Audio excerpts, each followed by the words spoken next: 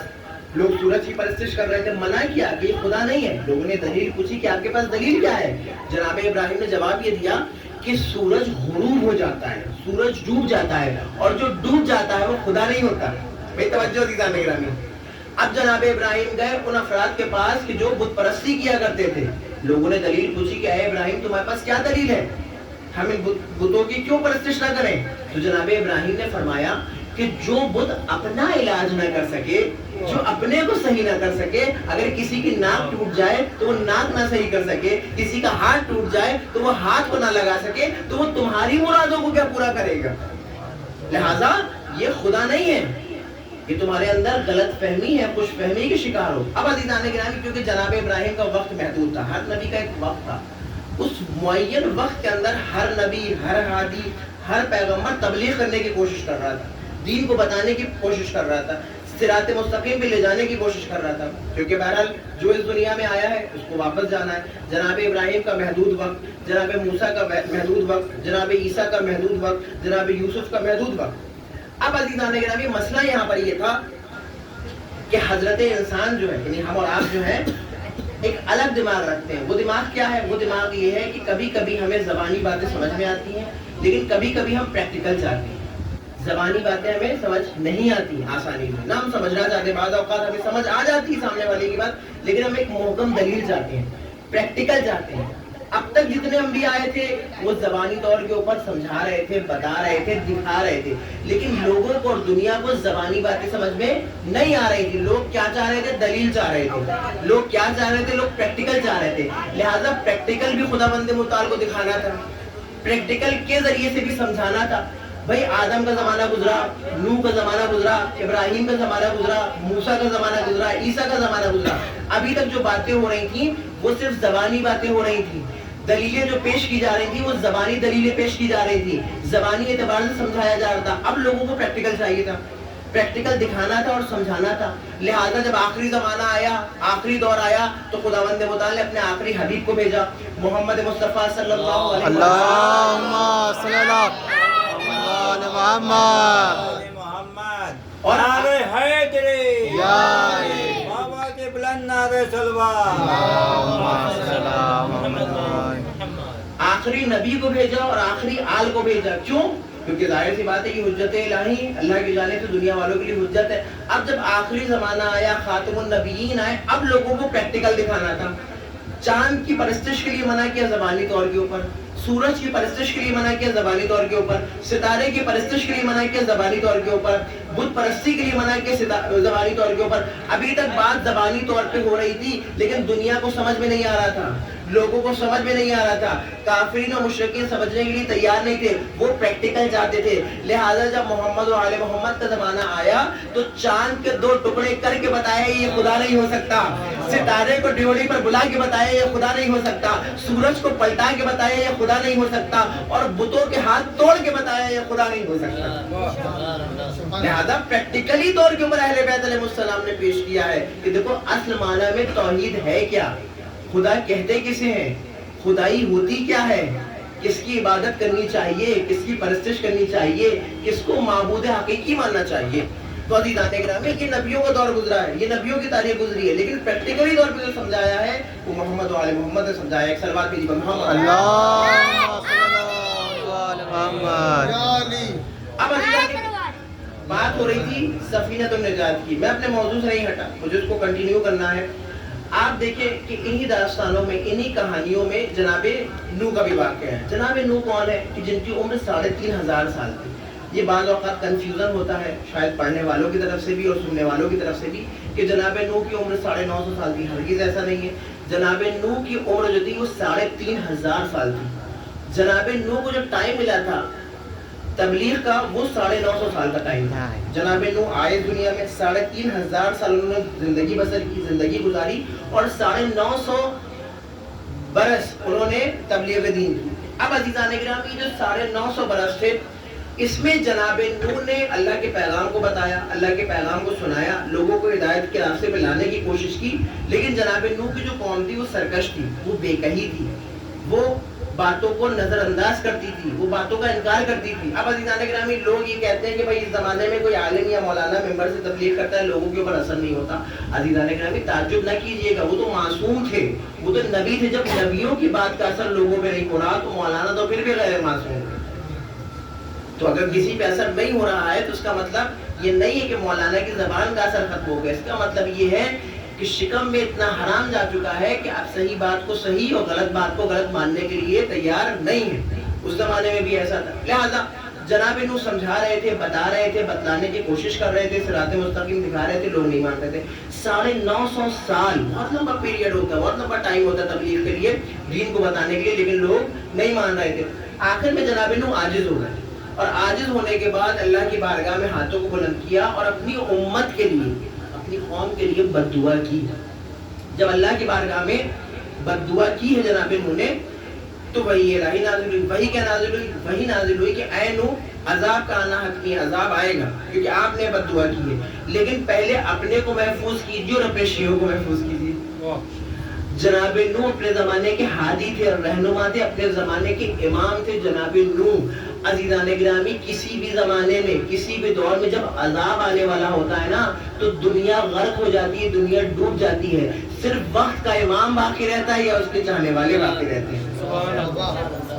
تو اللہ پہلے ہی بتا رہا ہے کہ اے نوح پہلے اپنے کو محفوظ کیجئے اور اپنے ماننے والوں کو، اپنے شیعوں کو، اپنے فالوورز کو محفوظ کیجئے، کیونکہ جناب نوح اپنے زمانے کے امام ہیں اور ان کے چاہنے والے ان کے شیعہ ہیں، ان کے فالوورز ہیں، لہذا حکم الہی تھا کہ اے نوح اپنے کو محفوظ کیجئے، اپنے کو سیف کیجئے۔ اب جناب نوح سوال ہی کرتے بار الہ، عذاب تو آئے گا، کس طرح سے محفوظ کروں، کس طرح سے اپنے آپ کو سیف کروں عذاب سے؟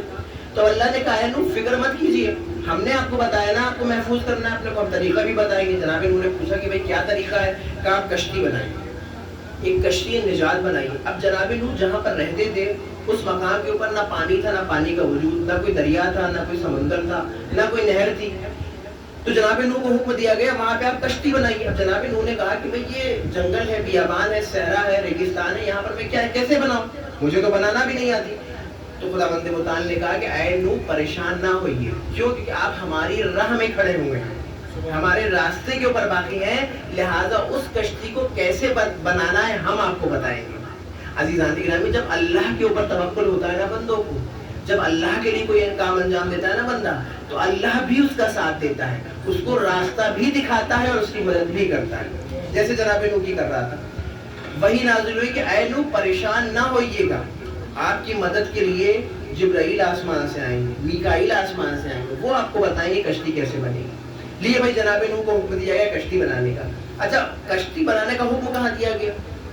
بھائی کسی دریا کے پاس کہتا ہے کہ نوح دریا ڈھونڈیے، تلاش کیجیے اور دریا کے پاس جا کے کشتی بنائیے، یا یہ کہتا ہے کہ کسی جنگل یا بیابان میں کسی سناٹی جگہ پہ کشتی بنائیے جہاں کوئی آپ کو پریشان نہ کرے، جہاں کوئی آپ کو ڈسٹرب نہ کرے؟ نہیں، حکم کیا ہوا؟ حکم یہ ہوا اے نوح کشتی نجات بنائیے اس جگہ کے اوپر جو چار راہ ہو، جو چوراہا ہو، جہاں سے لوگ آمد و رفت کرتے ہوں، ہندی میں کہا جائے گا نا کیا، آواگمن کرتے ہوں، آتے جاتے ہوں، اس جگہ کے اوپر جائیے، اس چوراہے کے اوپر جائیے اور جا کر کے کشتی نجات کو بنائیے۔ عزیزان گرامی بہت غور کیجیے گا، ایک نتیجہ آپ حضرات کی خدمت میں عرض کرنا ہے۔ جناب نوح کو اس جگہ کے اوپر کشتی بنانے کا حکم دیا کہ جو چوراہا تھا، چار راہ تھی کہ جہاں سے لوگ گزرتے تھے، آمد و رفت کرتے تھے۔ جناب نوح نے کشتی بنانا شروع کری، جناب جبرائیل نازل ہو گئے، جناب میکائیل نازل ہو گئے، بتایا کس طرح سے لکڑیاں لگیں گی، کس طریقے سے رسیاں بندھے گی، ایک ایک طریقہ بتایا جا رہا ہے۔ اچھا، یہ موقع جو تھا، یہ وقت جو تھا جب جناب نوح کشتی نجات کو بنا رہے تھے، دوسرا کام جناب نوح کے پاس کیا تھا کہ جب کافرین یا مشرکین اس جگہ سے گزرتے تھے، کیونکہ چوراہا تھا، بازار تھا، تو جب گزرتے تھے مشرکین اور کافرین، تو جناب نوح کا دوسرا کام یہ تھا کہ ان کو ہدایت کی طرف بلاتے تھے کہ ابھی بھی موقع ہے، آ جاؤ، ابھی بھی وقت ہے، آ جاؤ، ابھی بھی ٹائم ہے، آ جاؤ۔ لیکن وہ جناب نوح کا مسخرہ بناتے تھے، وہ جناب نوح کے اوپر ہنستے تھے، وہ مذاق بناتے تھے۔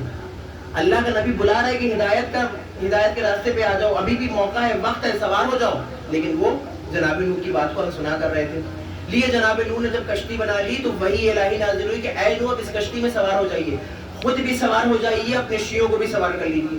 جناب نوح خود بھی کشتی میں سوار ہوئے،